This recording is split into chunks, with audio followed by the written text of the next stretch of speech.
Hey guys, Emmanuel here, and I know it's been a while since I last uploaded, and I've been doing a couple of budget phone videos, but this budget phone I'm doing a video on right now, it's pretty amazing, and I call this the $300 Android flagship phone.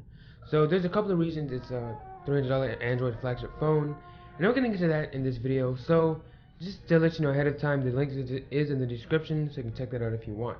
So you probably heard of this phone, and the chances you really have heard of this phone and this company, and and when you find out this phone, you're gonna be like, oh yeah. So this is a $300 Android flagship phone.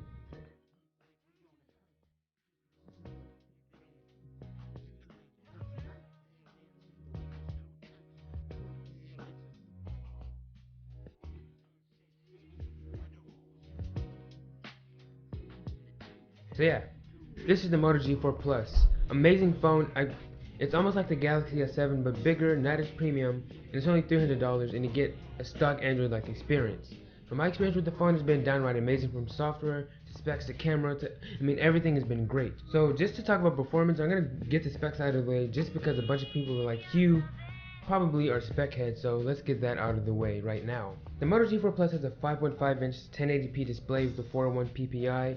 It has a Snapdragon 617 clocked at 1.5 gigahertz and it's an octa-core processor. It has an Adreno 405 GPU, 4 gigabytes of RAM, and 64 gigabytes of storage with expandable storage. So all that for $300 is pretty freaking amazing.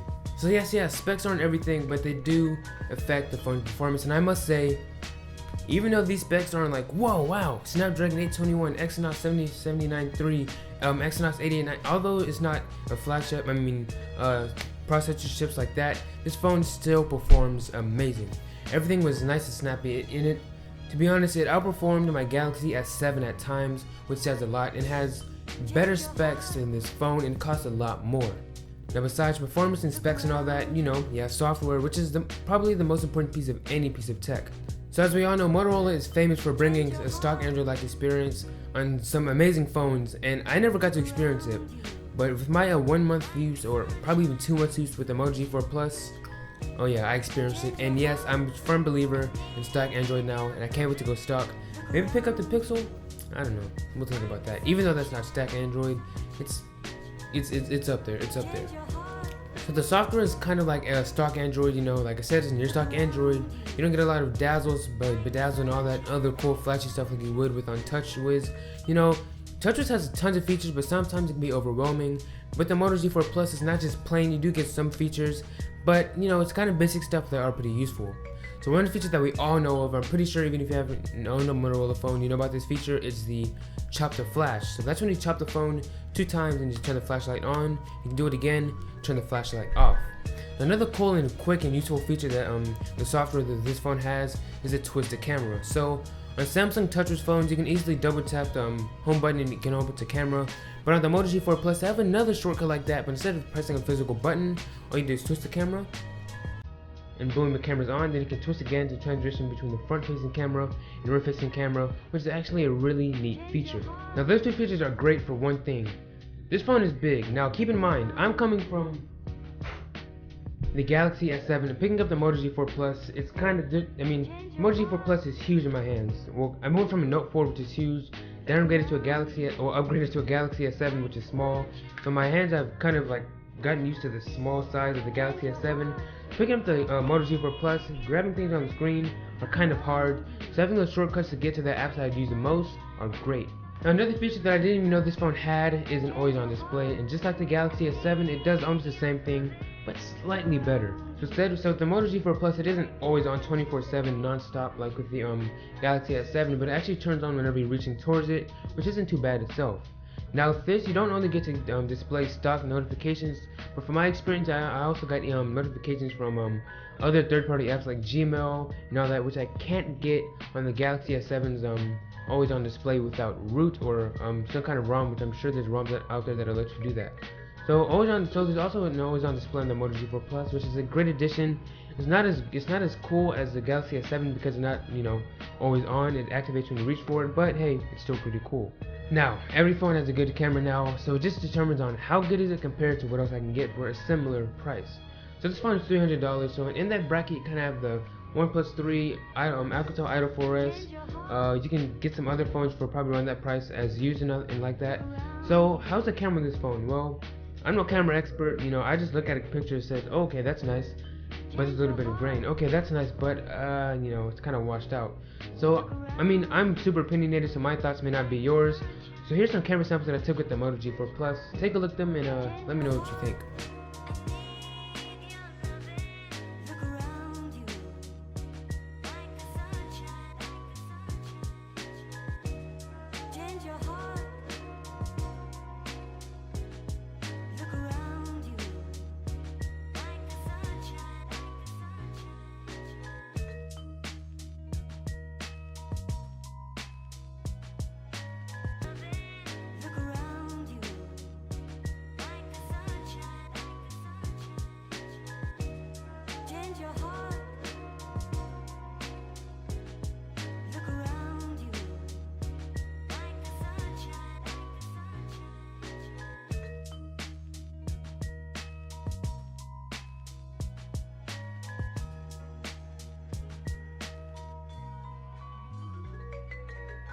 Okay, so the battery life on this phone is downright amazing. So let me tell you guys about this one thing. I had this phone on standby for like a week, just sitting on the table, and it just died today. So I had it sitting down on the table since last Sunday. Today's Friday, and the phone just died. That says a lot. And the phone was even on 30% when I had it on the table. So for it to last a whole week standby, just sitting down, not doing anything special for a whole week, which says a lot. That is great. Now in day-to-day use, I got around maybe like 3 to 4 hours of screen on time, maybe 5 if I wasn't using it heavily. So yeah, battery life on this phone is great. It won't disappoint. But if you ever do get in a situation where the phone is dead or dying and you kind of gotta get a quick charge, this phone has a fast charging technology. So what Motorola has is called turbocharge. It charges almost faster, kind of the same speed as Samsung's fast charge. So you're gonna be locked down like no matter what. To be honest, technology like this has spoiled me. I can't use any phone that doesn't have, or any power bank that doesn't have fast charging technology. So great plus from Motorola. This phone is amazing right off the bat. So my final verdict on this phone. Well, as an MKBHD once said, good phones are getting cheap, and cheap phones are getting good. And the Moto G4 Plus is probably the best example of that, hands down. So you're getting flagship performance, flagship features. Did I forget to mention that this phone has a fingerprint sensor, and it's almost as fast as the one on the Galaxy S7.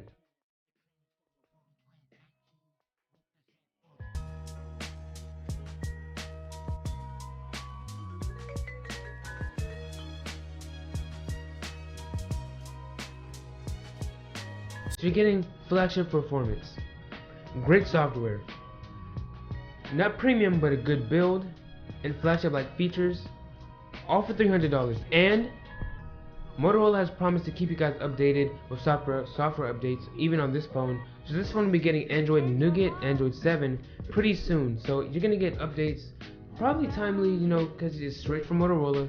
So you're still gonna be getting updates. So how could you go wrong with buying this phone for $300? To be honest, like, come on, link is in the description. I know you want to buy it.